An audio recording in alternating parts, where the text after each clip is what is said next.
All right, so the next one here, the U.S. is funding torture camps in eastern Syria.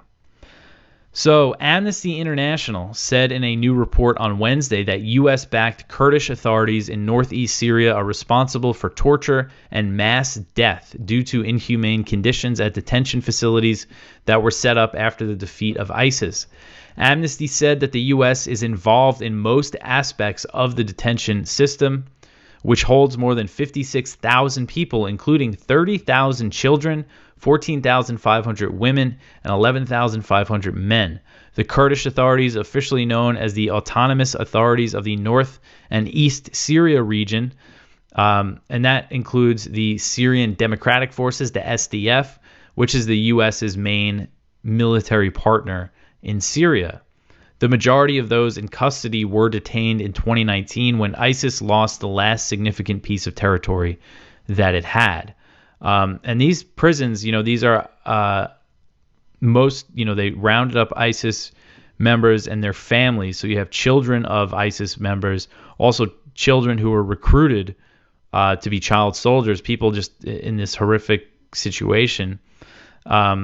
And Amnesty said that many of the women are victims of human trafficking and forced marriage to ISIS members, and many of the detained boys and young men are victims of ISIS's child recruitment. The report said that other ISIS victims are being held in the facilities, including as many as hundreds of Yazidis, people who were not involved with ISIS at all.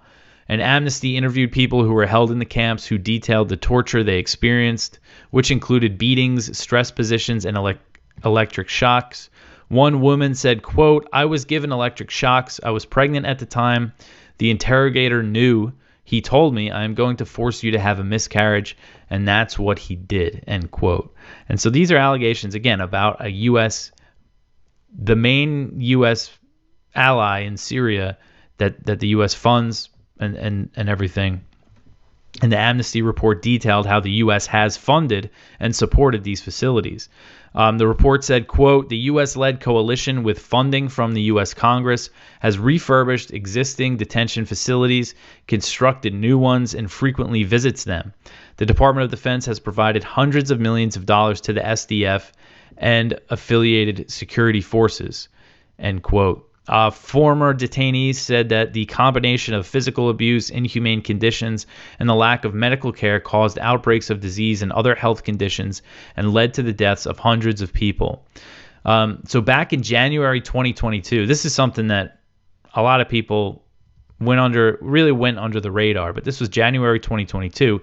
There was a prison break at one of these facilities in Hasaka, Syria, and a major battle ensued, and the U.S. gave air support to the SDF fighters on the ground. According to U.S. Central Command, more than 420 suspected ISIS members and 120 SDF fighters were killed in this battle. And there was witnesses and people who were there that said children were killed by the U.S. air support. There was a 17-year-old Australian boy who was in the prison at the time of the battle. He told Human Rights Watch that he estimated 15 to 20 children were killed, and he said that he was injured by a U.S. Apache helicopter strike. So just a mess of a situation. Kind of the U.S. Involvement in Syria is such a mess to begin with, but this is something, it's been known for a while that the conditions in these prisons and camps are horrific. And this is just really detailing it. And by backing the SDF, the U.S. is able to control an area of Syria that's about 1/3 of the country's territory, where most of the oil fields are. That's the U.S. military occupation. It includes the sanctions regime against the government-controlled areas, very brutal sanctions. And then this is what they're supporting in the territory that they control.